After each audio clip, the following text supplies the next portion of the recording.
This is Dr. Edward Conley for October's Premium Vitality Today video newsletter.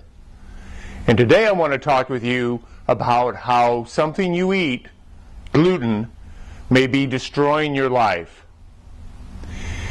If you have chronic fatigue syndrome, fibromyalgia, an autoimmune disease like lupus, MS, ITP, thyroiditis, Crohn's disease, ulcerative colitis, and more, or if your child has trouble learning or chronic abdominal complaints, if you have skin problems like eczema, seborrhea, or psoriasis, or if you're one of the 40 million of Americans who have irritable bowel syndrome, you need to pay attention to what I'm about to say in this video, because gluten may be damaging or destroying your life.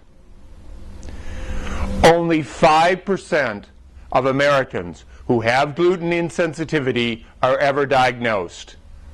And I see them all the time here at the clinic.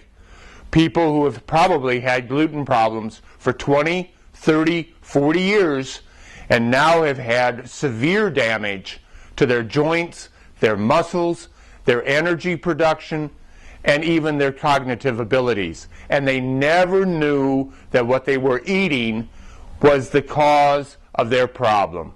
Well, why is that? Why only 5%? Number one is, doctors still think this is rare, but it is becoming much more common for reasons that we'll explain later. And number two is the way that we have designed medicine, where we have separated everybody into pieces, so that a rheumatologist doesn't think about the bowel. A neurologist doesn't think about bowel problems. Skin doctors don't even think about bowel problems. So we have all of these ologists who think about their individual part, but don't connect it to the point that this could be an autoimmune problem from gluten sensitivity. Well, what happens then? Why do millions have gluten sensitivity? Couple of reasons. And one of the reasons why this is, I feel, on the rise is, number one, this is not the gluten that your mom and dad ate.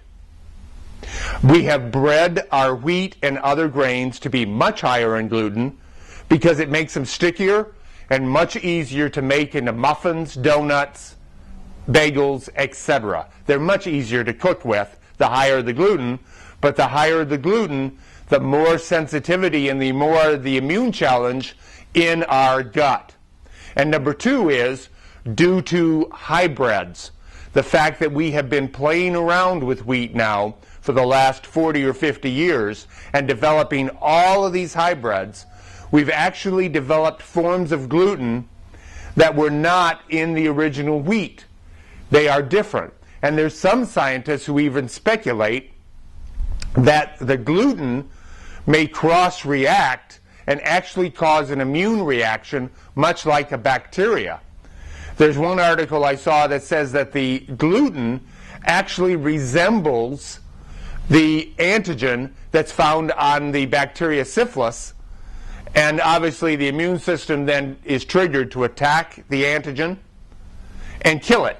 But the problem is, if you're sensitive to gluten, you're eating gluten as far as in wheat every day. Well, how does gluten damage us? The way it damages us is the fact that our immune system reacts to it on those people who become sensitive, and it causes an upregulation of our immunity. That upregulation of our immunity damages our energy production, plus it uses a lot of energy. It increases your autoimmunity. So if you are getting some damage to your thyroid or your bowel or your muscles with lupus or with autoimmune disease or with thyroiditis, it will increase that and cause the damage to become more severe. Indeed, gluten is one of the most immune sensitizing substances that I have found in the clinic. Those people who are gluten sensitive are getting tremendous damage to one part of the body or another. The other problem is, of course, is that if it does damage our bowel, it reduces the absorption then of vital nutrients like vitamins, minerals, and antioxidants. Why are so many people getting the gluten sensitivity? I already talked about the fact that this is not your mom and dad's gluten. The second part of it may be the amount of antibiotics that we've used in the last 50 years, where you get repeated courses of antibiotics since you were a child. That can damage the bowel if you are not getting replacement of your good bacteria, and eventually cause what we call leaky gut, which then may allow some immune compromise or immune sensitivity to things like gluten or other foods, and then you start to get more sensitivity. Well, how do we diagnose gluten sensitivity? Number one is through a blood test. We do an anti-gliadin antibody, both IgG and IgA, and if positive, we know that you have celiacs and a true sensitivity to gluten. Unfortunately, most of the people I see in this clinic who have an autoimmune disease or lupus or chronic fatigue or fibromyalgia or irritable bowel have never had gluten sensitivity testing, even by blood. And obviously, if your blood's positive, we put you on a gluten avoidance diet. Number two, however, is the new test that is why I'm excited in making this video. The new test is a saliva that tells us if you are sensitive to gluten, even if the bowel test is negative. What we believe a positive saliva tells us is that you are getting sensitive to gluten. This may be before it becomes so severe where you're actually getting damage to your bowel. And the saliva test is easy. It simply is putting a cotton ball in your mouth, soaking it with saliva, and sending it to our special lab. And if it is positive, obviously we take you off of gluten for a few months and see how your fibromyalgia or chronic fatigue or autoimmune disease, so forth, reacts. This is very important because most doctors do not know about this saliva test. Chances are you have never had this saliva test, and it is a breakthrough that we have been using here at the clinic to find some people who have this gluten sensitivity as part of their illness complex. And then obviously if the saliva is positive, we put you on a gluten avoidance diet.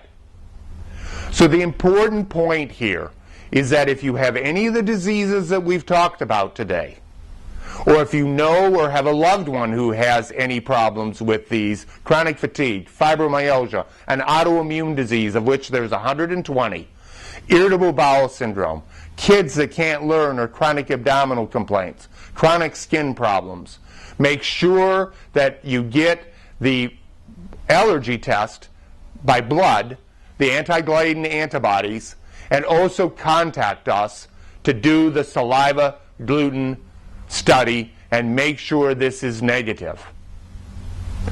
This could change your life, could allow you to start back onto a road of health, because trust me, in the clinic I have seen people who have had the last 20 years of their life basically damaged from illness due to gluten sensitivity. Don't let yourself be one of them. This is Dr. Edward Conley for October's premium video Vitality Today newsletter. We'll see you next month.